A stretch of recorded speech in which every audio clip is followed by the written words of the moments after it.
ನಮಸ್ಕಾರ ಎಲ್ರಿಗೂ. ವಿಡಿಯೋನ ಸ್ಕಿಪ್ ಮಾಡದೆ ಪೂರ್ತಿಯಾಗಿ ನೋಡಿ, ಕೊನೆಗೆ ನಿಮ್ಮ ಅಭಿಪ್ರಾಯವನ್ನ ಕಮೆಂಟ್ಸ್ ಮೂಲಕ ತಿಳಿಸಿ. ರೀಸೆಂಟ್ ಆಗಿ ಕೆಲವೊಂದಿಷ್ಟು ಖತ್ತಾನನ ಮಕ್ಕಳು ಯೂಟ್ಯೂಬ್ ಚಾನಲ್ ಅಲ್ಲಿ ಭೀಮಾ ಕುತ್ಕೊಂಡು ಮಾತಾಡಿದ್ದಾನೆ, ಸತ್ಯ ತಿಳಿಸಿದಾನೆ, ವಿಡಿಯೋ ನೋಡಿ ಅಂತ ಹೇಳಿ ಕೆಲವೊಂದಿಷ್ಟು ಜನ ನನಗೆ ಶೇರ್ ಮಾಡಿದ್ರಿ. ಫಸ್ಟ್ ಡಿಸ್ಕ್ಲೈಮರ್ ನೋಡಿ, ಆ ನನ್ನ ಮಗ SIT ಗೆ ಹೋಗೋಕ್ಕಿಂತ ಮುಂಚೆ ಈ ನನ್ನ ಮಕ್ಕಳು ಪ್ಲಾನ್ ಬಿ ಮಾಡ್ಕೊಂಡಿರೋದು. ಅವನೇನಾದ್ರೂ ನಿಜವಾಗ್ಲೂ ಒಪ್ಕೊಂಡು ಆಮೇಲೆ ಅಲ್ಲೇನಾದ್ರೂ ಹೆಣ್ಗಳು ಸಿಕ್ಕ್ರೆ ಆಮೇಲೆ ಈ ವಿಡಿಯೋನ ರಿಲೀಸ್ ಮಾಡಿ ಪೂರ್ತಿಯಾಗಿ ನಿಮ್ಮನ್ನ ಡೈವರ್ಟ್ ಮಾಡಕ್ಕೆ ಮಾಡಿರುವಂತ ಪ್ಲಾನ್ ಅದು. ಯಾವಾಗ ಈ ನನ್ನ ಮಗ ಹೊಳ್ತಾನೋ ಅವ್ರಿಗೆ ಬಗನಿಗೂಟ ಇಡ್ತಾನೋ ಆವತ್ತು ಈ ವಿಡಿಯೋಗಳನ್ನ ಬಿಟ್ಟು ಈ ನನ್ನ ಮಕ್ಕಳು ಸೇಫ್ ಆಗೋದಕ್ಕೋಸ್ಕರ ಪ್ಲಾನ್ ಬಿ ಮಾಡ್ಕೊಂಡಿದ್ರು. ಈ ಕಟ್ಟಡ ನನ್ನ ಮಕ್ಕಳು ಯೂಟ್ಯೂಬ್ ಚಾನಲ್ ಅವರು ನನ್ನ ಮಕ್ಕಳು ಕೊನೆಗೂ ನಿಜವಾದ ಸತ್ಯನ SIT ಅವ್ರ ಮುಂದೆ ಭೀಮಾ ಚಿನ್ನಯ್ಯನಾಗಿ ಒಪ್ಕೊಂಡಿದ್ದಾನೆ. ಈಗ ಈ ನಕಲಿ ಹೋರಾಟಗಾರರೇನಿದಾರಲ್ಲ, ಸೌಜನ್ಯನ ಪರವಾಗಿ ದುಡ್ಡು ಮಾಡುವಂತ ಮಕ್ಕಳು ಸೇಫ್ ಆಗೋದಕ್ಕೆ ಆ ವಿಡಿಯೋನ ರಿಲೀಸ್ ಮಾಡ್ಬಿಟ್ಟು ಭೀಮಾ ನಮ್ಮ ಹತ್ರ ಎಲ್ಲಾ ಹೇಳ್ಕೊಂಡಿದ್ದ. ಸೊ ಹಂಗಾಗಿ ನಾವು ಅವನ್ ಬೇಸ್ ಮೇಲೆ ಅವ್ನ್ ಮಾತಾಡಿರೋದ್ ಮೇಲೆ ವಿಡಿಯೋ ಮಾಡಿದ್ವಿ ಅಂತ ಹೇಳಿ ಈಗ ಭೀಮನ್ನೇ ಕರ್ಸಿ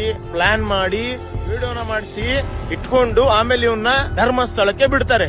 SIT ನ ರಚನೆ ಮಾಡಕ್ಕೆ ದೊಡ್ಡ ಲೆವೆಲ್ ಅಲ್ಲಿ ಹೋರಾಟ ಮಾಡ್ತಾರೆ. ಈಗ ನೀವು ಅರ್ಥ ಮಾಡ್ಕೊಳ್ಳೋದು ಏನಂತಂದ್ರೆ, ಭೀಮಾ ಅನ್ನೋ ಚಿನ್ನಯ್ಯನ ಇಟ್ಕೊಂಡು ಈ ಮಕ್ಕಳು ನಾಳೆ ಇವ್ರಿಗೇನಾದ್ರೂ ಕುತ್ತಿಗೆಗೆ ಬಂದ್ರೆ ಸೇಫ್ ಆಗೋದಕ್ಕೆ ಅವನನ್ನು ಕೂಡ ಬಿಟ್ಟಿಲ್ಲ, ಅವನನ್ನು ಕೂಡ ತುಳಿದಾಕ್ಬಿಟ್ರು. ಸುಜಾತಾ ಭಟ್ಟನೇ ಬಿಡ್ಲಿಲ್ಲ, ಬೆಂಗಳೂರಿಗೆ ಹೋಗಿ ಬಿಸಾಕಿದ್ರು ಅವಳನ್ನ. ನಾನಿವಾಗ ಒಂದು ಡಿಸ್ಕ್ಲೈಮರ್ ಕೊಡ್ತೀನಿ, ಇಲ್ಲಿ ನಕಲಿ ಹೋರಾಟಗಾರರ ಯಾರ್ದೇ ನಾನು ಫುಲ್ ನೇಮ್ ಗಳನ್ನ ಹೇಳಲ್ಲ, ಕೊನೆವರೆಗೂ ನೋಡಿ. ಒಬ್ಬೊಬ್ರು ಮೊದಲನೇದಾಗಿ ಮೆಟ್ಟಣ್ಣ, ಏನ್ ಸುಳ್ಳು ಮಾತಾಡ್ತೀವ್ ನೀನ್? ಆ ದಾಖಲೆಗಳದಾವ, ಆ ಸಾಕ್ಷಿಗಳದಾವ, ಹಂಗ ಹಿಂಗ ಅಂತೇಳಿ ಯಾವ್ದಾರ ಒಂದ್ ಜನರಿಗೆ ನೀನು ಬಾಯಿ ಮಾತಿಂದ ಸುಳ್ಳುಗಳನ್ನ ಹೇಳ್ತಿಯಲ್ಲ, ಅದೇ ತರ ನಿಜವಾದ ಸತ್ಯ ನಿನ್ನ ಹತ್ರ ದಾಖಲೆ ಐತಲ್ಲ ಅದನ್ನ ತೋರಿಸ. ಆಗಲ್ಲಪ್ಪ ಅಂತಂದ್ರೆ ಸೀದಾ ಹೋಗಿ ಕೋರ್ಟಿಗೆ ಪ್ರೊಡ್ಯೂಸ್ ಮಾಡ. ಇಂಥವ್ರು ತಪ್ಪು ಮಾಡ್ಯಾರಂತ ಪೊಲೀಸ್ ಸ್ಟೇಷನ್ ನ ಕಂಪ್ಲೇಂಟ್ ಕೊಡ.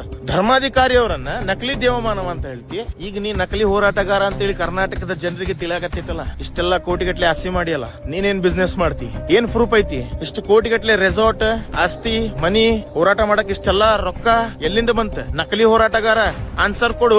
ಕುಡದ್ ನಿಶಾನ್ಯಾಗ ರಾತ್ರಿ ಲೈವ್ ಬಂದ ಕಣ್ಣ ಹಿಂಗ್ ಮಾಡ್ಕೊಂತ ಸೌಂಡ್ ಕೇಳಾಗತ್ತಿತ್ತಿಲ್ರಿ, ಯಾರ ಮೆಸೇಜ್ ಹಾಕ್ರಿ, ಕನೆಕ್ಟ್ ಆಗಿತ್ತಿಲ್ಲ, ಹಿಂಗೆಲ್ಲಾ ಮಾಡ್ಕೊಂತ ನಮ್ಮ ಧರ್ಮಾಧಿಕಾರಿ ಅವ್ರಿಗೆ ಕಾಮಾಂಧರು ಅಂತ ಹೇಳ್ತಿಯಲ್ಲ.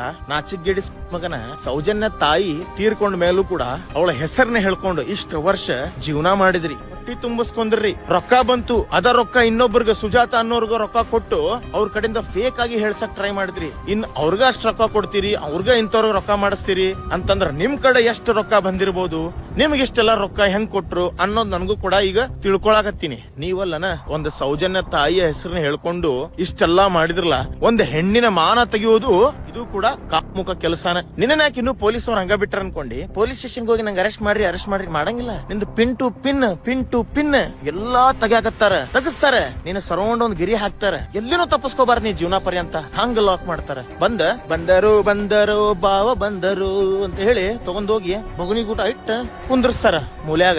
ಅವಾಗ ಅನಸತಿ ಸೌಜನ್ಯ ತಾಯಿಗೆ ನಿಜವಾಗ್ಲೂ ನ್ಯಾಯ ಕೊಡಿಸ್ಬೇಕಿತ್ತಲ್ಲ.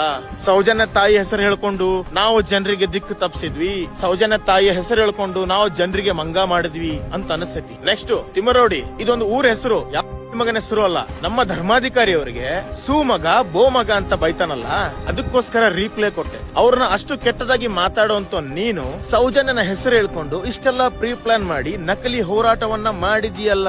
ಇಷ್ಟು ದಿನ ಹೋರಾಟ ಮಾಡೋದಕ್ಕೆ ನಿನ್ನ ಸ್ವಂತ ದುಡ್ಡನ್ನ ನೀನ್ ಯಾಕೆ ಖರ್ಚು ಮಾಡ್ತೀಯಾ, ನಾನ್ ಯಾಕೆ ಖರ್ಚು ಮಾಡ್ಲಿ ಅಂತ ನೀನೇ ಒಂದು ಇಂಟರ್ವ್ಯೂ ಅಲ್ಲಿ ಹೇಳ್ಕೊಂಡಿದ್ಯಾ. ಇವಾಗ ಅದೇ ಭೀಮನ ಅಂದ್ರೆ ಚಿನ್ನಯ್ಯನನ್ನ ಸಿಕ್ಸ್ಬಿಟ್ಟು ನಾಳೆ ಅವನೇನಾದ್ರೂ ಉಲ್ಟಾ ಹೊಳ್ಬಿಟ್ರೆ ಅವನನ್ನು ಕೂಡ ತುಳಿದಾಕಕ್ಕೆ ಪ್ರೀ ಪ್ಲಾನ್ ಮಾಡಿದಿರಲ್ಲ. ಈಗ ನೀನ್ಯಾವ ಮಗ? ಒಂದು ಇಂಟರ್ವ್ಯೂ ಅಲ್ಲಿ ಹೇಳ್ತೀಯ ಧರ್ಮಸ್ಥಳ ದೇವಸ್ಥಾನವನ್ನ JCB ಇಂದ ತೆಗಿರಿ, ಚಚ್ಚಾಕಿ ಮುಚ್ಚಾಕಿ.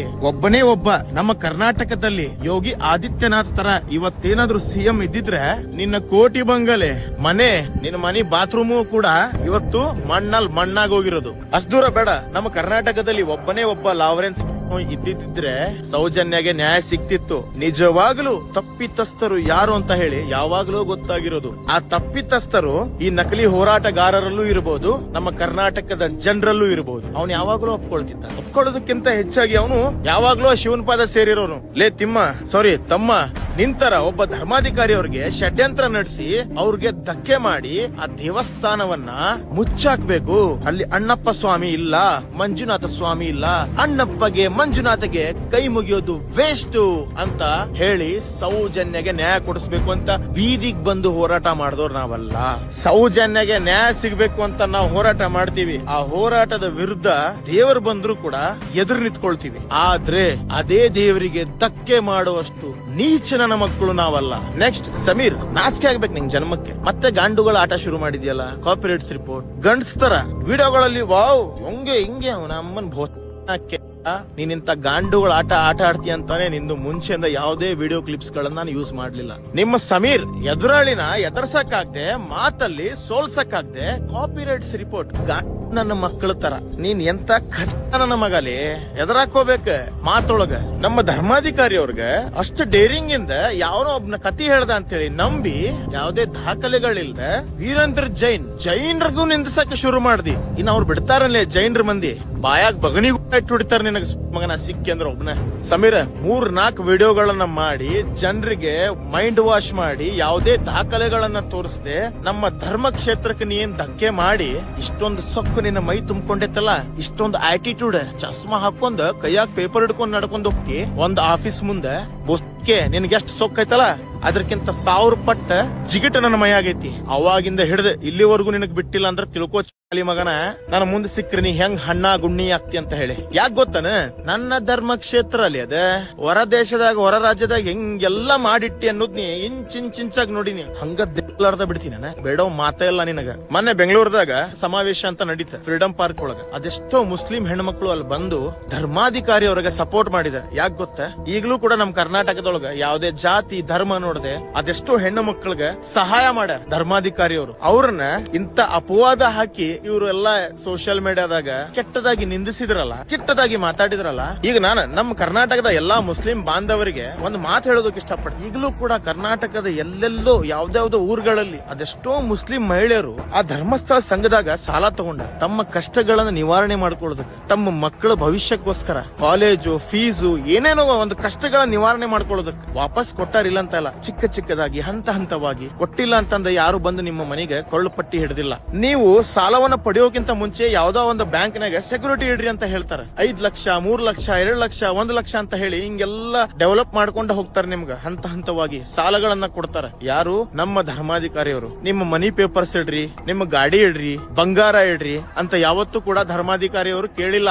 ಧರ್ಮಸ್ಥಳ ಸಂಘದವರು ಅದೆಷ್ಟೋ ಮುಸ್ಲಿಮರಿಗೂ ಕೂಡ ಇವತ್ತು ಆ ದುಡ್ಡು ಹೆಲ್ಪ್ ಆಗಿತ್ತು. ಅವರು ಕೂಡ ಧರ್ಮಸ್ಥಳ ದೇವಸ್ಥಾನಕ್ಕೆ ಬರ್ತಾರ, ಪ್ರಸಾದ ತಗೋತಾರ. ಆದ್ರೆ ಇಂತ ಕೆಲವೊಂದಿಷ್ಟು ನಕಲಿ ಹೋರಾಟಗಾರರು ಯೂಟ್ಯೂಬ್ ಅಲ್ಲಿ ದುಡ್ಡು ಸಿಗುತ್ತಂತ ಹೇಳಿ ಒಂದು ಧರ್ಮ ಕ್ಷೇತ್ರಕ್ಕೆ ಧಕ್ಕೆ ಮಾಡಿದ್ರೆ ನಾವುಗಳು ಸುಮ್ನೆ ಇರ್ಬೇಕೇನ್ರಿ? ಮುಸ್ಲಿಮರಿಗೆ ನಾನು ಈ ಪ್ರಶ್ನೆ ಕೇಳಾಕತ್ತಿದ್ದೆ, ನಾವು ಸುಮ್ನೆ ಇರ್ಬೇಕೇನ್ರಿ? ಈಗ ಅದೇ ಮುಸ್ಲಿಂ ಅವರು ನನಗೆ ಪ್ರಶ್ನೆ ಮಾಡಬಹುದು, ಅವನೆಲ್ಲಿ ಧರ್ಮ ಕ್ಷೇತ್ರಕ್ಕೆ ಧಕ್ಕೆ ಮಾಡ್ಯಾನ? ತಪ್ಪಿತಸ್ಥರು ಯಾರು ಅಂತ ಹೇಳ್ಯಾನ. ತಪ್ಪಿತಸ್ಥರು ಯಾರು ಅಂತ ನೀವು ನೋಡಿಲ್ಲ, ನಾನು ನೋಡಿಲ್ಲ. ಯಾಕಂದ್ರೆ ನಮ್ಮ ಕಣ್ಣಿಗೆ ಯಾವುದೇ ದಾಖಲೆಗಳು ಕಂಡಿಲ್ಲ, AI ಮುಖಾಂತರ ಮಾತ್ರ ಕಂಡಿದೆ. ಅದೇ ಮುಸ್ಲಿಂ ಅವ್ರಿಗೆ ನಾನು ಉತ್ತರ ಕೊಡ್ತೀನಿ, ಧರ್ಮಾಧಿಕಾರಿ ಅವ್ರಿಗೆ ಸಪೋರ್ಟ್ ಮಾಡಕ ಫ್ರೀಡಂ ಪಾರ್ಕಿಗೆ ಮುಸ್ಲಿಂ ಮಹಿಳೆಯರು ಬರ್ತಿರ್ಲಿಲ್ಲ. ಸ್ವ ಇಚ್ಛೆಯಿಂದ ಒಂದು 15 ದಿವಸಗಳಿಂದನೂ ಕೂಡ ಅದೆಷ್ಟೋ ಊರುಗಳಲ್ಲಿ ಜಿಲ್ಲೆಗಳಲ್ಲಿ ಧರ್ಮಸ್ಥಳದ ಪರವಾಗಿ ಪ್ರತಿಭಟನೆ ರ್ಯಾಲಿ, ಬೈಕ್ ರ್ಯಾಲಿ ಎಲ್ಲ ಮಾಡಿದ್ರೆ ಅದೆಷ್ಟೋ ಮುಸ್ಲಿಮರು ಕೂಡ ಬಂದು ಸಪೋರ್ಟ್ ಮಾಡಿದ್ರೆ, ಪ್ರತಿಭಟನೆ ಮಾಡಿದ್ರೆ. ಮುಸ್ಲಿಮರು ಯಾಕೆ ಮಾಡಿದ್ರಿ? ಅವರು ಧರ್ಮ ಕ್ಷೇತ್ರಕ್ಕೆ ಧರ್ಮಾಧಿಕಾರಿ ಅವ್ರಿಗೆ ಧಕ್ಕೆ ಆಗೇತಿ ಅಂತನ ಅದೇ ಮುಸ್ಲಿಮರು ರೋಡಿಗೆ ಬಂದು ಸಪೋರ್ಟ್ ಮಾಡಿದ್ರೆ ನಮ್ಮ ಹಿಂದೂಗಳಿಗೆ. ನಾನು ಕರ್ನಾಟಕದ ಎಲ್ಲಾ ಧರ್ಮದವರಿಗೂ ಒಂದು ಮಾತು ಹೇಳೋದಕ್ಕೆ ಇಷ್ಟಪಡ್ತೀನಿ. ನಿಮ್ಮ ಧರ್ಮ ದೇವರುಗಳು ನಿಮ್ಗೆ ಎಷ್ಟು ಮುಖ್ಯನೋ ಅದೇ ತರ ನಮ್ಮ ಧರ್ಮ ಕ್ಷೇತ್ರ, ನಮ್ಮ ಧರ್ಮದ ಎಲ್ಲಾ ದೇವಸ್ಥಾನಗಳು, ಧರ್ಮ ನಮಗೆ ತುಂಬಾ ಮುಖ್ಯ, ಕಾಪಾಡ್ಕೊಳ್ಳೋಣ. ಹಂಗಂತ ಹೇಳಿ ಇನ್ನೊಂದು ಧರ್ಮವನ್ನ ಟಾರ್ಗೆಟ್ ಮಾಡಿ ನಿಂದಿಸುವಂತದ್ದು, ಅವರ ದೇವರಿಗೆ ಅವಮಾನ ಮಾಡುವಂತದ್ದು ಮಾಡಿದ್ರೆ ಅವ್ನು ಯಾವನೇ ಇರ್ಲಿ ಕಾನೂನು ರೀತಿಯಿಂದ ಅವ್ನಿಗೆ ಏನ್ ಶಿಕ್ಷೆ ಆಗ್ಬೇಕು ಅದಾಗ್ಲೇಬೇಕು. ಆದ್ರೆ ಅವನೇನಾದ್ರೂ ನಮ್ಗೆ ಇಷ್ಟೊಂದು ಧರ್ಮ ಕ್ಷೇತ್ರಕ್ಕೆ ಧಕ್ಕೆ ಮಾಡಿ ಜನಗಳ ಮುಂದೆ ಸಿಕ್ಕಾಕೊಂಡ್ರೆ ಧರ್ಮದ ಏಟು ಬೀಳ್ತದೆ. ಇದು ಮಾತ್ರ ಪಕ್ಕ. ಸಮೀರ, ನಿಂಗೊಂದು ಕಿವಿ ಮಾತು ಹೇಳ್ತೀನಿ, ತಪ್ಪು ಒಪ್ಕೊಂಡ್ಬಿಡ, ಸತ್ಯ ಜನರಿಗೆ ತಿಳಿಸ್ಬಿಡ. ನಿನ್ಗೆ ಯಾರು ಹೇಳಿಸಿ ವಿಡಿಯೋಗಳನ್ನ ಮಾಡ್ಸ್ಯಾರಲ್ಲ ಅದನ್ನ SIT ಅವ್ರ ಮುಂದೆ ಹೇಳ್ಕೊಂಡ್ಬಿಡ. ಅಟ್ಲೀಸ್ಟ್ ಆಗ್ಲಾದ್ರೂ ಶ್ರೀ ಮಂಜುನಾಥ ಸ್ವಾಮಿ ನಿನ್ನನ್ನು ಕ್ಷಮಿಸಬಹುದು. ಜೈ ಹಿಂದ್, ಜೈ ಕರ್ನಾಟಕ ಮಾತೆ.